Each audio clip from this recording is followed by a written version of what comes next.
times 3 and 2/10. Now remember, when you're multiplying, the decimals don't have to be lined up, but on this one they happen to, okay, but that's not the rule. But there is a rule when I'm working with decimals that says the first thing that I have to do, Khalees, is what? Count the numbers behind the decimal. So on this problem, Khalees, how many numbers are behind the decimal? 2. So I'm going to write that down because we're going to need that at the end of the problem, because remember, the answer has to match. Now there's 2 digits on bottom. So that gives me a hint at how many lines we're about to have when we multiply. So Christian, 2 times 2, 2 times 6, 12. So 2 and carry a 1. And then 2 times 4, 2 times 4, 8. And 8 plus 1 more would be 9. So our top line should be 924. But remember, that's not our answer, because we still have to multiply by that 3. So Micaiah, how do we start the second line? With a 0. And then Micaiah, 3 times 2 is 6. 3 times 6, 18. So 8 and carry a 1. And then 3 times 4 plus 1 is 13. So now we have those 2 lines of partial products that we can add together, because we multiplied by the 2 and the 3. So Mario, when we add these up, 4 plus 0, 2 plus 6, 9 plus 8, 1 plus 3, and 1 plus nothing is 1. Now we're not finished though, because there's a decimal in this question. So Nathan, there has to be a decimal in the answer. Where does that decimal go? In between the 7 and the 8. Like Khalees told us, there were 2 numbers to start with, so there needs to be 2 numbers behind the decimal to end with. So our final answer should be 147 and 84 hundredths. Very good. All right, let's go ahead and set up number 2. So we have 4 and 42 hundredths, and we're going to divide that by 34. So a big number on the outside here, but we've practiced enough where that does not scare us anymore. Okay? So Patrick, how many times could 34 go into 4? 0 times. It's way too big. So we'll put a 0 on top of the 4. Then Patrick, how many times could 34 go into 44? Only 1 time, because 30, which is close to 34, times 2 is already 60. So anything more than 1 is going to be too much. So that would be 34. So Patrick, when we subtract 44 minus 34 would leave us with 10. And then we can bring down the 2. Now, here's where we have to really think, though. I've got to figure out what times 34 will get us closest to 102. And I don't want to say times 1, times 2, times 3, times 4, and just try it in order. I want to estimate. Now 34, Caleb, is closest to being what? 30. And Caleb, 30 times what would get us closest to 102? 3, because 30 times 3 would be 90. So we're going to start with 3. So 34 times 3 is where we'll start. So Caleb, 4 times 3, 12. So 2 and carry a 1. 3 times 3 plus 1 is 10. And this is a good problem, because that's exactly what we were looking for. So when we subtract, we get 0, so we don't have to bring down anything else. But there's still one last thing that we need to do, because the answer is not 13. Angel, what's that last thing? Bring the decimal straight up. Very good. So our final answer should be 0 and 13 hundredths. Awesome. Any questions on number 2? We did a lot of practice on those before the break. Let's go to number 3. Now, 3 and 4 are word problems. So not only do we have to know how to solve it, we've got to figure out what they're asking us to do. So I want to see who can figure it out on this first one. So it says Sharice is building shelves. She cut a long piece of wood into 5 pieces. So she's got 5 pieces that are each 2.75 feet long. How long was the piece of wood Sharice cut into pieces? So she has 5 different pieces, and each piece is 2.75. What are we going to do to figure out how long that piece of wood was before she cut it? Mason? Multiply. Very good. We're going to take each piece, which is 2.75, and Mason, we're going to multiply it by what? 5, because there's 5 pieces. So we take the length and multiply it by the number of pieces. So KJ, how many numbers are behind a decimal? 2.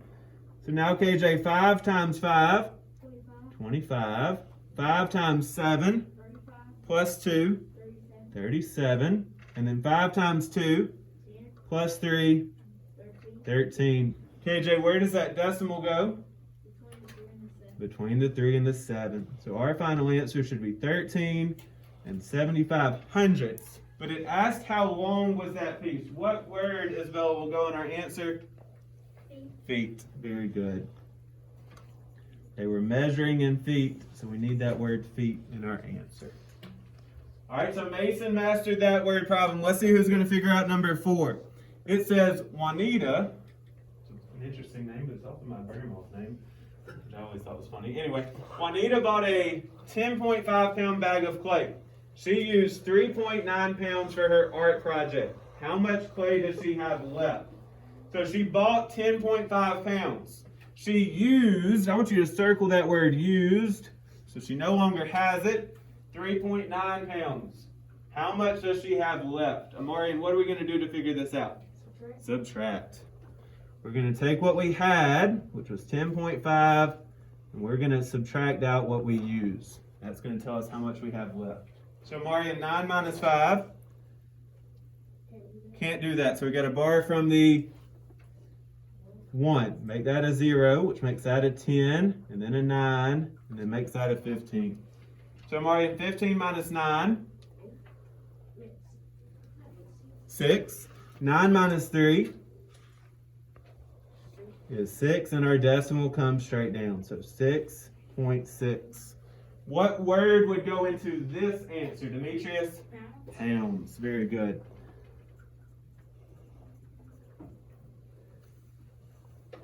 So our final answer should be 6.6 pounds. So make sure that you borrowed correctly on that one. Some of us are halfway paying attention. Remember, report cards come out in 2 weeks. I'm worried about some of our grades. Some of us, we did not move our pencil for that entire question. I can't fix that problem for you. All right, before we go to the next one, I want you underneath this little part right here, I want you to put add and subtract mixed numbers. So number 5 and number 6, we're going to need these notes. Remember, you're going to get to use these notes on your test. So make sure you jot them down with me.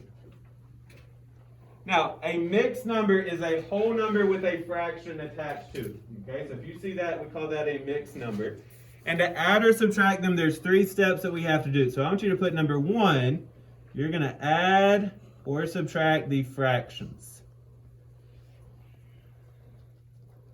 So the first thing you're going to do is you're going to take care of the fraction part, whether it's add or subtract.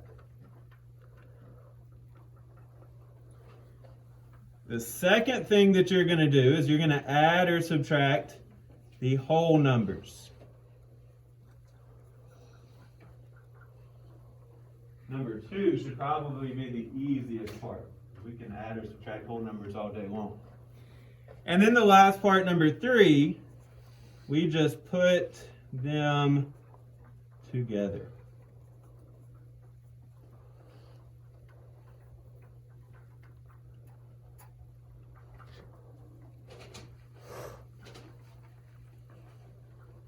Add or subtract the fractions first, then we add or subtract the whole numbers, and then we put the 2 numbers together.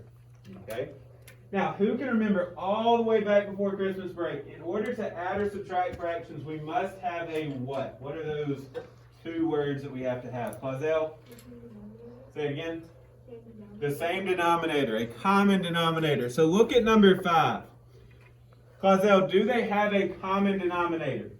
No, so we're going to need to set up a new problem for this. So I want you to put a fraction bar, a plus sign, and another fraction bar.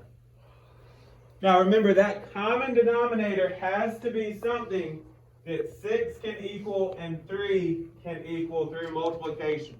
What number do both 6 and 3 have in common? Christian? 18 would work. Can anybody think of anything lower? John Mark? 6. Let's go with 6. Now, Christian, you're 100% correct. 18 would work. We would just have to do some simplifying. Now, John Mark, what times 6 equals 6? 1. So I want you to put times 1, and we do the same thing on top. So John Mark, 1 times 1 is 1. On the other side, John Mark, 3 times what? 2. So we'll do the same thing on top. So 2 times 2 is 4. So now, John Mark, 1 6 plus 4 6 is 5 6. Is that our final answer? No, that's only step 1. Angel, what did it say step 2 was? Add the whole numbers. So Angel, our whole numbers are 2 plus 4, which make 6. And then someone raise your hand and tell me, what do we do to get our final answer? Clazel? Just add 5 6 to it. So 6 and 5 6. So the fraction part is probably the hardest, but once you do that, the rest of it's pretty simple. All right, on number 6. Caleb, do they already have a common denominator? No, one's 5 and one's 9. So we need to set up a new one so we can subtract these fractions. And I want you to think, what do both 5 and 9 have in common? What could they both become? Could they both become 30? No, 5 could become 30, but 9 could become 30. Could they both become 36? No, 9 could be 36, but 5 couldn't be 36. What do they both have in common? Emma? 45. Very good. So let's see how Emma got that 45. Because you can multiply 5 by 9. 5 by 9. So we got to do the same thing on top, Emma. So 3 by 9 would be... 27. And then on the other side, Emma, you did 9 by what? 5. So on top, 2 times 5 would be 10. So now, KJ, we've got that common denominator. So when we subtract these fractions, what do we get? 17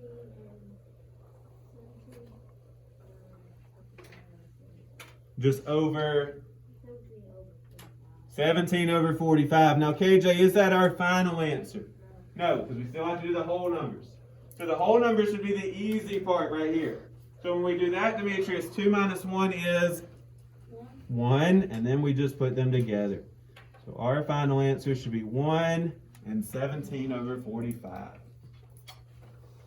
So we're going to practice a lot with finding those common denominators, but if we can find them, those questions should not give us any headache, okay? Let's go to number 7. Before we solve these, I want you to put a pair of parentheses and I want you to underline it.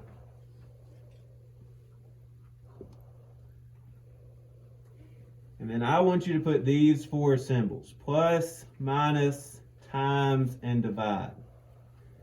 And if you'll remember, we've talked about this in the past, if those symbols are in parentheses, you have to use a certain word. You can't just say plus, minus, times, or divide. You can't say add, subtract, multiply, or divide. If it is a plus sign in parentheses, what word would we say in that place? Angel? Sum. Very good. So I want you to write the word sum next to your plus sign. If it's a subtraction sign, how would we say that? Angel? Difference. Angel remembers your stuff. I like it. All right, if it's a time sign, now maybe some of us are getting it. Jordan? Product. Very good. And then if it is a division sign, Isabella? Quotient. Awesome. So if it is inside the parentheses, you have to use that word. You cannot use add, subtract, multiply, or divide. Okay? So on this first one, it says that we have to write the words to match the equation. So it starts out pretty simple. It's just 3 times. So I want you to write that down. 3 times. But who could tell me, how would we finish that out? Would it be 3 times 9 plus 4? No, because it's in parentheses. Okay, Joe, how do you think we'd finish that up? 3 times.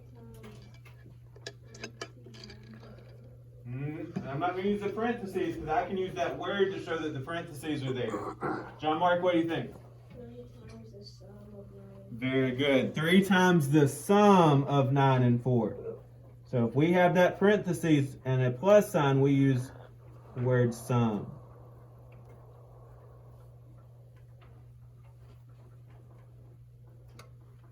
So 3 times the sum of 9 and 4. Now the next one's kind of tricky because it has 2 sets of parentheses. They both have plus signs in them, so that tells me what word we're going to use. Does anybody want to take a shot at how we would say this equation? Mason, what do you think? The sum of 4 and 2 times the sum of 3 and 5. Very good. He's got it. So I want you to write that down. The sum of, and for this one you can use the numbers, 4 and 2, and then times, because there's a multiplication sign, and then the sum of 3 and 5. Very good. So remember, if it's in parentheses, you've got to use those other words. Now, if you peek ahead at tomorrow, they're going to give you some different symbols. It won't be plus each time, okay?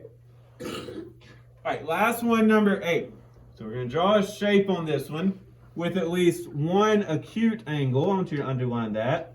And a pair of parallel line segments. Now, before we draw this shape, let's break this question down. Someone remind me, what is an acute angle? Savannah? Less than a right angle, which is 90 degrees. So I'm going to draw an arrow to that. Now I want you to write down less than 90 degrees. All right, what about parallel lines? What are those types of line segments? Khalees? They're straight lines that will never what? They'll never touch, okay? So I want you to put will never cross or touch. Either word would work there. Now that doesn't mean that they're not touching at the moment. That means that they will never touch. So like if they're going like this, those would never cross. These, would they be parallel? No, because they would cross if it kept going, okay? So my first, to draw this shape, I'm going to go ahead and do my acute angle. So would everyone agree that that's an acute angle? Yes, it's less than 90. It said that I had to label it, so I'm going to go ahead and label that angle. There's the acute angle. Is that all of it though? No, because it said it also has to have a set of parallel lines. So I'm going to draw this line going across like this. I'm going to make this line, and I'm going to close my shape. Now, someone raise your hand and tell me, where are my parallel lines? Are they on the top and the bottom, or are they on the sides? Kamari? The top and the bottom. So I want you to put a P for parallel going through both of those lines. We didn't have to do that on that one, but that just makes sure that they know.